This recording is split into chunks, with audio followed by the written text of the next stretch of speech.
చప్పట్లు లేకుండా జరిగే విజయోత్సవ సభలను చూసారా? ప్రశంసలు లేని సన్మానాల గురించి విన్నారా? కొనుక్కుని కప్పుకునే సాలువాల కథేంటో మీకు తెలుసా? అయితే కాంగ్రెస్ సర్కార్ జరుపుతున్న విజయోత్సవాల డ్రామాను చూడండి. ఏం సాధించారని, ఏం పొడిచారని రెండేళ్ల విజయోత్సవాలు జరుపుతున్నారో వారికే తెలియాలి. ఈ రాష్ట్రంలో ఓ పని లేదు, ఓ పథకమూ లేదు. అన్ని వర్గాలు ఆగమైపోయాయి. జనమంతా పుట్టెడు దుఃఖంలో ఉన్నారు. కాంగ్రెస్ వచ్చాక అటు కదిలించింది లేదు. పచ్చగా ఉన్న తెలంగాణ సర్వనాశనమైంది. అది ఈ కాంగ్రెస్ ఘనకార్యం. మరి ఇంతోటి దానికి విజయోత్సవాల పేరుతో హంగామా దేనికి? నవ్వులు పాలవుతున్నామన్న సోయి కూడా లేదు. అదేదో సినిమాలో హీరో అంటాడుగా, ఓడిపోయినా సెలబ్రేట్ చేసుకోవాలని. ఆ బాబతే అనుకుంటా కాంగ్రెస్ పార్టీ. కాంగ్రెస్ విజయోత్సవాల హడావిడిని జనం ఎలా చీల్చి చెండాడుతున్నారో నల్గొండ నుంచి మా ప్రతినిధి రాము ఫుల్ డీటెయిల్స్ అందిస్తారు. కాంగ్రెస్ పార్టీ రెండేళ్ల ప్రభుత్వ విజయోత్సవాల నేపథ్యంలో ప్రతి ఒక్కరు కూడా విమర్శలు వ్యక్తమవుతున్నాయి. ఎక్కడ చూసినా కూడా ఆగ్రహవిషయాలు వ్యక్తమవుతున్నాయి.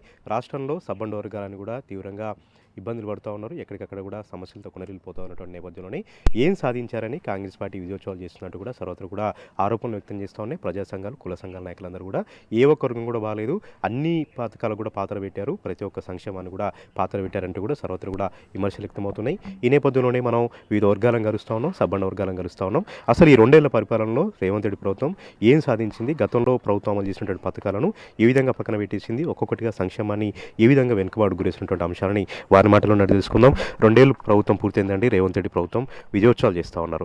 ఈ రెండేళ్ల ప్రభుత్వంలో మీరు ఏం గమనించారు? సంక్షేమం పట్ల ఏమన్నా చర్య తీసుకున్నారా? ప్రధానంగా మనం కళ్యాణ లక్ష్మి, షాదీ ముబారక్ లాంటి ప్రజల పథకాల గురించి కూడా పక్కన పెట్టేసినటువంటి పరిస్థితి. మత్స్యకారులకు సంబంధించి ఉచిత చేపల పంపిణీ కూడా పక్కన పెట్టారు. గొర్రెల పంపిణీకి సంబంధించి యాదవ్ సామాజిక వర్గానికి అది పక్కన పెట్టారు. ఈ విధంగా 200 యూనిట్ల కరెంటు కూడా మన కుల సంఘాల వారికి ఇచ్చారు. రజకులు కానీ, దోబిలకు, వీళ్ళందరూ కూడా అవి కూడా పక్కన పెట్టినట్టుగా మనకు తెలుస్తూ ఉంది. వీటన్నిటి పట్ల కూడా ఎట్లా ఆగ్రహం వ్యక్తమవుతోంది? ఈ విజయోత్సవాలు చేసుకోవడానికి కాంగ్రెస్ పార్టీకి అర్హత ఉందా, నైతికత ఉందా? ఇవాళ రాష్ట్ర వ్యాప్తంగా ప్రజలు ఎదుర్కొంటున్న సమస్యల మీద టీవీ న్యూస్ తీసుకుంటున్న కార్యక్రమానికి మేమందరం కూడా అభినందిస్తా ఉన్నాం. ఇవాళ రాష్ట్రంలో ముఖ్యంగా అభివృద్ధికి మరి ఆమడదూలు నెట్టివేయబడిన ఈ కాంగ్రెస్ గవర్నమెంట్ వచ్చిన తర్వాత 6 పథకాల హామీలు ఇచ్చి దానికి అనుబంధంగా 600 హామీలు ఇమిడి ఉన్నాయి. దీంట్లో ముఖ్యంగా వచ్చేసి కుల వృత్తులకి మొత్తము ఎట్లానంటే ఇప్పుడు ముదిరాజులు మత్స్యకార వృత్తి, ముదిరాజు వ్యవస్థలు మత్స్యకార వృత్తి మీద ఆధారపడి జీవిస్తూ ఉన్నారు. వీళ్ళకి సొసైటీలో ఇప్పుడు ఎన్నికలు కూడా ఈ గవర్నమెంట్ వచ్చిన తర్వాతనే మాకున్న నిర్దిష్ట సమాచారం మేరకు ఎలక్షన్ కూడా ఆపేయమని చెప్పాను. వాళ్ళ అనుకూలంలోకి ఇచ్చుకునేది కూడా మత్స్యకార వృత్తిలో ఎవరికైతే అనుభవం ఉంటుందో వాళ్ళకే వృత్తిలో వాళ్ళు అధ్యక్షులుగా అయితే వాళ్ళ బాగోగుల గురించి బాగుంటుంది అన్నమాట. దీన్ని మేము హైకోర్టులో పోవడం జరిగింది. ఇదొకటి. రెండోది వచ్చేసి అట్లా అన్ని కుల సంఘాలు కూడా ముఖ్యంగా వచ్చేసి 42% రిజర్వేషన్ అమలు చేస్తున్న కామారెడ్డి డిక్లరేషన్లో చెప్పి 42% కాదు కదా, ఇవాళ ఉన్న గత ప్రభుత్వంలో టీఆర్ఎస్ గవర్నమెంట్లో ఉన్న 25% బహుశా అనుకుంటాను, అది కూడా కాకుండా ఇప్పుడు 17% రిజర్వేషన్ ఎన్నికలకు పోతుంది. ఇందుకోసం ఆ 2 ఏళ్ళ మరి విజయోత్సవం జరుపుకుంటా ఉంది. సిగ్గుచేటి వాళ్ళ రాష్ట్రంలో. గ్రామాల గురించి కూడా అండి, 2 ఏళ్లుగా పాలన పగ్గలేవు. కేంద్ర ప్రభుత్వ నిధులాగిపోయినాయి, రాష్ట్ర ప్రభుత్వ నిధులాగిపోయినాయి. గ్రామాల్లో మురిక్కాలు తీసే పరిస్థితి కూడా లేకుండా అయిపోయింది. ఇప్పుడు పట్టపట్టమని ఎన్నికలు అంటా ఉన్నారు. ఈ గ్రామాలు ఏ విధంగా కునరలిపోయినాయి, గ్రామాలు ఏ విధంగా వెనుకబాటు గురైనాయి? వాస్తవంగా చెప్పేసి వాళ్ళ గతంలో అయితే సర్పంచ్గిరి చేస్తున్న క్రమంలో వాళ్ళ సొంత ఇండ్లు వాకిళ్ళు కుదబెట్టి అమ్మి కూడా రిలీజ్ కాలేదు. ఇంకా అది ఉండంగా మళ్ళీ ఇప్పుడు ఎలక్షన్లకు పోతా ఉన్నది. అదొకటి బాధాకరం. అది ఎందుకంటే అభివృద్ధికి ఆమడదూరులో ఇవాళ రాష్ట్రంలో ఉన్న పల్లెలను కూడా దూరంలో ఉన్నాయి. ఎన్నికలు పెట్టకపోవడానికి కారణం వచ్చేసి ఇప్పుడు 42% రిజర్వేషన్ అమలు తర్వాతనే ఎలక్షన్లు పోవాలని చెప్పిన అన్ని రాష్ట్రంలో బీసీ సంఘాలు కూడా ముక్త కంటతోటి చేసుకోవడం జరిగింది. దాని తర్వాత ఇస్తామని చెప్పని ఎలాంటి గవర్నర్ దగ్గర పెండింగ్ ఫైల్ ఉండగానే అటు గతంలో తమిళనాడులో మరి జయలలిత గారు ఉన్న క్రమంలో ప్రధానమంత్రి దగ్గరికి అఖిలపక్షాన్ని, రాష్ట్రంలో ఉన్న అన్ని ప్రధాన పార్టీల అఖిలపక్షాన్ని తీసుకువెళ్ళి అక్కడ ఒత్తిడి తీసుకొచ్చి వాళ్ళకు న్యాయంగా ధర్మంగా రావాల్సిన కూడా ఏకొరు పెట్టుకొని వారు సాధించుకునేది ఉన్నది. ఇవన్నీ రేవంత్ రెడ్డి గారికి తెలిసి వాళ్ళ కాంగ్రెస్ గవర్నమెంట్ కూడా తెలుసు.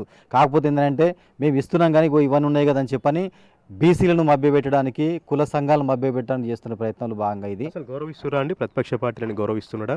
వాళ్ళ సలహాలు, సూచనలు తీసుకుంటున్నాడా?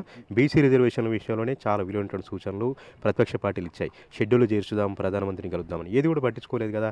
ప్రతిపక్ష పార్టీల పరిస్థితి కూడా ఏ విధంగా ఉంది? పట్టించుకుంటుండా ప్రభుత్వం పరంగా? వాటిని పట్టించుకోవడం, వాటికి గౌరవం దేవుడు. కనీసం ఒక్కసారి ఒక అఖిలపక్షం ఏర్పాటు చేసి రాష్ట్రంలో ఉన్న సమస్యల మీద ఏకొరబెట్టి వాటి మీద ఒక పరిష్కారానికి అఖిలపక్షం అడిగిన దాఖలు లేదు. మనకు ఎటువంటి ప్రయోజనం అనేది లేదు ప్రజలకు. వాళ్ళ ప్రయోజనాలే వాళ్ళు చూసుకుంటున్నారు తప్ప ఎవరి ప్రజల యొక్క మన్నెనే మాత్రం వాళ్ళు చేయడం లేదు. ఈ పరిపాలన అనేది బాగాలేదు వీళ్ళది పరిస్థితి. రేపు వచ్చేసారి వీళ్ళు వస్తారని నమ్మకం కూడా మాకు లేదు. వీళ్ళ విజయోత్సవాలు చేసుకుంటున్నారు కదా, చాలా బాగా చేసాం విజయోత్సవాలు చేయడం ఏందండి, పైసలు ఉన్నాయి పుష్కలంగా. మా గవర్నమెంట్ పైసలు ఖర్చు చేయాలని వాళ్ళు చేస్తారు. అది లెక్క కాదు కదా. ప్రతి ఒక్క గవర్నమెంట్ వచ్చినా నేను విజయాలు చేస్తాను 10 మందికి చెప్పుకోవడమే తప్ప దానికి దేనికి పనికి రాకుంటుంది. ఇప్పుడు ఎన్నికల కోడ్ కూడా ఉందండి, పంచాయతీ ఎన్నికల కోడ్ను కూడా పక్కన పెట్టి ఆయన సీఎంఏ రేవంత్ రెడ్డి జిల్లాలు తిరిగి ప్రజాపాలన ఉత్సవాలని చేస్తూ ఉన్నాడు. ప్రజాధనంతో దుర్వినియోగం అవుతుంది కదా. ఎన్నికల కమిషన్ సంబంధించిన కోడ్ కూడా వారు గౌరవించట్లేదు కదా. అవునండి, వాళ్ళు ఎంతసేపటికి ప్రభుత్వాన్ని దగ్గర పెట్టుకొని కోడ్ను కానీ లెక్క చేయరు. వాళ్ళు ఏ విషయం కూడా లెక్క చేయకుంటున్నారు.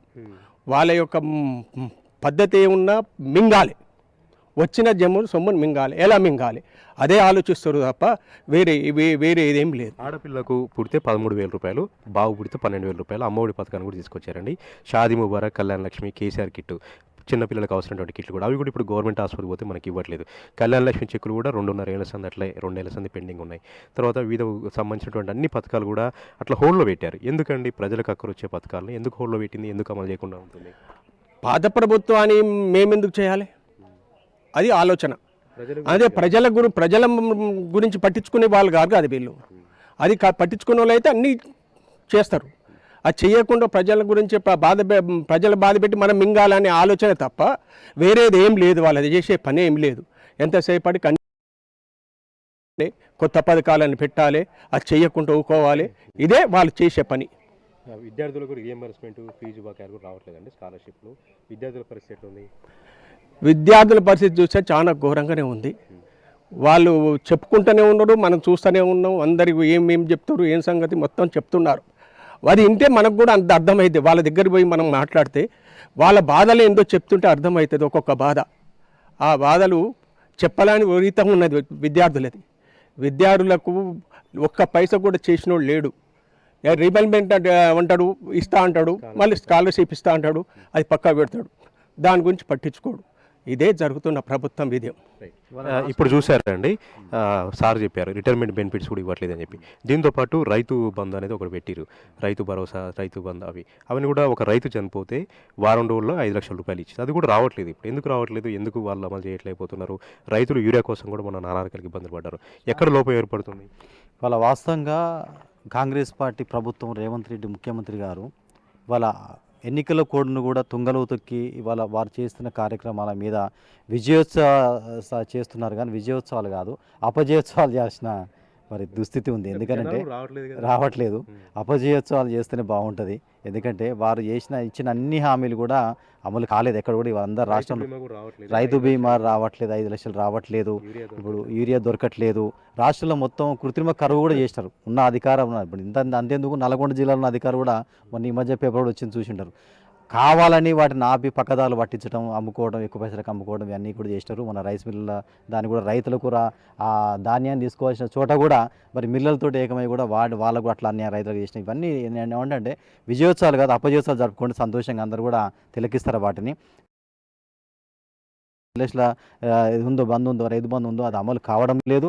ఎట్ ద సేమ్ టైం వాళ్ళ మత్స్యకాలు కూడా రాష్ట్రంలో చనిపోతున్న దృశ్యం ఒక 5 లక్షలు ఉంటే కూడా అది కూడా కాలయాపన చేసి అది కూడా వేయం దాఖలు ఉన్నాయి. రైతు మరి మద్దతు ధర ఏది ఉందో అది కూడా మరి ఎక్కడ కూడా అమలైన దాఖలేదు. ఇవాళ నేను ఒకటే చెప్పేదంటే కట్టి కొట్టి తెచ్చిపెట్టేలాగా ఒకటే వాళ్ళు విజయోత్సవాలు కాదు, అపజయోత్సవాలు చేసుకుంటే బాగుంటుందని కూడా మేము ప్రభుత్వం ఉన్నట్టు అనిపిస్తుందండి. రాష్ట్రంలో ఎక్కడ ఉన్నట్టు కూడా ఎక్కడ లేదు ప్రభుత్వం. ఎందుకంటే ఆ ప్రభుత్వం ఉన్న దాఖలా ఉంటే ఇవాళ ప్రజల్లో, పల్లెల్లో వాటిలో వెళ్ళి అభివృద్ధి కార్యక్రమంలో పాల్పంచుకునే వాళ్ళు ఎక్కడ వేసిన గొంగలు అక్కడ ఉన్న చందంగానే ఉంది.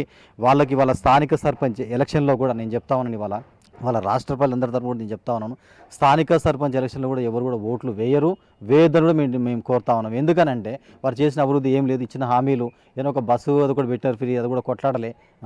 నేను బస్సులు కూడా తగ్గించినారు. వాళ్ళకి జీతాలు లేక వాళ్ళు లాభోదయం మొత్తుకుంటా ఉంటే ఇప్పుడు మూలిగా వెనక మీద తాటిపండు పడ్డట్టుగా వాళ్ళకి ఏదో ఉచిత బస్సు పెట్టి వాళ్ళకి రావాల్సిన చెల్లించాల్సిన బిల్లు కూడా చెల్లించుకుంటే వాళ్ళకు అధోగతి పాలు ఆర్టీసీ ఇవాళ కుదేలవుతా ఉంది రాష్ట్రంలో ఇవాళ. దానికి ఎవరు కూడా వాస్తవంగా అందులో ఎక్కటోళ్ళు కూడా అడిగితే మాకు మేము పెట్టమన్నామని అడుగుతున్న దాఖలే ఉంది. మీరు అనుకోండి ఎక్కడన్నా కూడా. నేను ఒకటే చెప్తున్నా, వాళ్ళ విజయోత్సవాలు అపజయోత్సవాలు జరుపుకుంటే బాగుంటుంది. అన్ని వర్గాలు కూడా వాళ్ళ కుల సంఘాలను నిర్వీర్యం చేసినారు, వాళ్ళ రైతులను నిర్వీర్యం చేసినారు, ఇటు ఎంప్లాయీస్ ఏవవుతున్నారు ఇటు వాళ్ళ విషయాలు ప్రతి ఒక్క విషయంలో అన్యాయం అందరికి జరిగింది, కానీ ఎలాంటి మేలు జరగలేదు. కాంగ్రెస్ ప్రభుత్వం అసలు రాష్ట్రంలో లేనట్టుగానే కనపడుతుంది. ఇది వాటికి చివరి ఇది.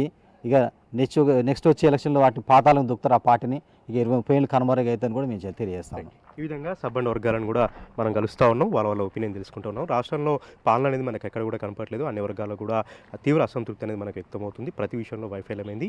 ఎందుకు విజయోత్సవాలు చేస్తున్నారు అంటూ కూడా ప్రశ్నిస్తూ ఉన్నారు. కాంగ్రెస్ పార్టీకి విజయోత్సవాలు చేసేటువంటి నైతికత లేదంటూ కూడా కుండబద్దలు కొడుతూ ఉన్నారు. రైతన్నలు బాధపడుతున్నారు. ఏరుదొరక కుల సంఘాలన్నీ కూడా తీవ్రంగా ఇబ్బంది పడుతూ ఉన్నాయి. కుల వృత్తులన్నీ కూడా ఒక్కొక్కటిగా మూతపడుతూ ఉన్నాయి. ఈ నేపథ్యంలోనే ఏం సాధించారని విజయోత్సవాలు చేస్తున్నారంటూ కూడా రేవంత్ రెడ్డి ప్రభుత్వం పైన బగ్గుమంటున్నారు ప్రజా సంఘాల నాయకులు, కుల సంఘాలకు సంబంధించిన నాయకులు. కెమెరా పర్సన్ వెంకట్తో రామ్ టీ న్యూస్, నల్గొండ.